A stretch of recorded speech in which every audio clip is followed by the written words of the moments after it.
আসসালামু আলাইকুম এভরিওয়ান, কি অবস্থা তোমাদের? তোমরা সবাই কেমন আছো? আশা করি তোমরা সবাই খুবই ভালো আছো। দেখো, একটা ম্যাথ নিয়ে আসছি।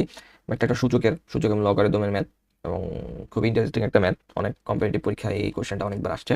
আচ্ছা দেখো, এই ম্যাথটা প্রথমে একটু কিভাবে সলভ করা যায় সেটা একটু যদি দেখানোর চেষ্টা করি আমি। আচ্ছা, এখানে দেখো এক্স এর উপরে পাওয়ার আছে, এক্স এর উপরে পাওয়ার আছে x to the power, x এর উপর পাওয়ার আছে x to the power x root x. তাহলে এটাকে হচ্ছে আমরা এইভাবে লিখতে পারি, x to the power x দিলাম, ব্র্যাকেট দিয়ে রুট এক্সটাকে আমি একটু উপরে লিখলাম, কারণ এই পাওয়ার আর এই পাওয়ারের সম্পর্ক হচ্ছে গিয়ে গুণ। তাহলে গুণ করে দিলে দেখো এইটাই আসতেছে। আমি জাস্ট একটু আলাদা করে লিখলাম ম্যাথ সলভ করার পারপাসে। আচ্ছা, এখন এই জায়গাটা আসি, এখানে হচ্ছে এক্স ইন্টু এই যে রুট এক্সকে আমরা চাইলে x to the power half লিখতে পারি। রুটের একটা নিজস্ব মান আছে, রুটের মানটা কত? রুটের মান হচ্ছে হাফ। কোনো কিছুর মান যদি রুট এ হয়, এটাকে আমরা লিখতে পারবো এ টু দি পাওয়ার হাফ। ঠিক আছে। আচ্ছা, তাহলে ভিতরটাকে কি করলাম, এক্স আছে এই এক্স, আর রুট এক্সকে লিখলাম হচ্ছে x to the power half. এর বাইরে আছে হচ্ছে আবার এক্স, মানে পাওয়ারটা আছে হচ্ছে এক্স।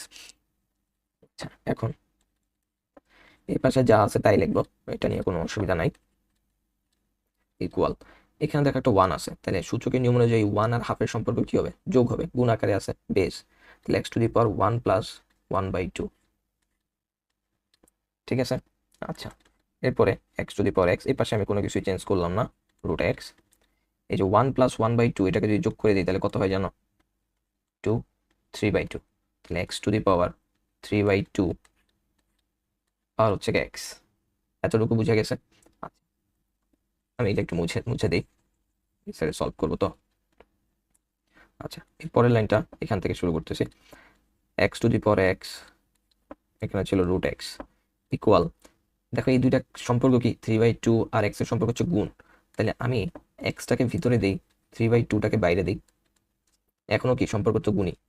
এটা যারা কনফিউজ আছো, টু ইন্টু থ্রি গুণ করলে কত হয়? সিক্স। থ্রি ইন্টু টু গুণ করলে কত হয়? সিক্স। অর্থাৎ আমি আগে পিছিয়ে যদি করে লিখি আমার কোনো অসুবিধা নেই, আমার অ্যান্সার একই আসবে। তাহলে এই লাইনটা আর এই লাইনটার মধ্যে কোনো পার্থক্য নাই।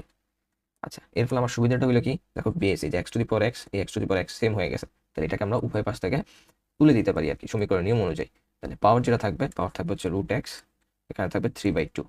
এখন কি করে দেবো? উভয় পাশে বর্গ করে দিব। কেন বর্গ করবো? এই রুটটাকে ভ্যানিশ করার জন্য। তাহলে এক্স ইকুয়াল টু কি হবে? Nine by four. এই যে থ্রির উপরে স্কোয়ার করলে কত হয়? নাইন। ফোরের উপরে স্কোয়ার করলে, টু এর উপরে স্কোয়ার করলে কত হয়? ফোর হয়। তাহলে অ্যান্সার কি হবে? Nine by four. এটা খুবই ইম্পর্টেন্ট একটা ম্যাথ, অনেক জায়গায় অনেকভাবে আসছে। আশা করি বুঝাইতে পারছি তোমাদেরকে। তারপরও যাদের কনফিউশন আছে বা বুঝতে অসুবিধা হবে, তারা ডেফিনেটলি আমাকে ইনবক্স করবা, আমি বুঝিয়ে দেওয়ার চেষ্টা করবো ইনশাল্লাহ। আল্লাহ হাফেজ।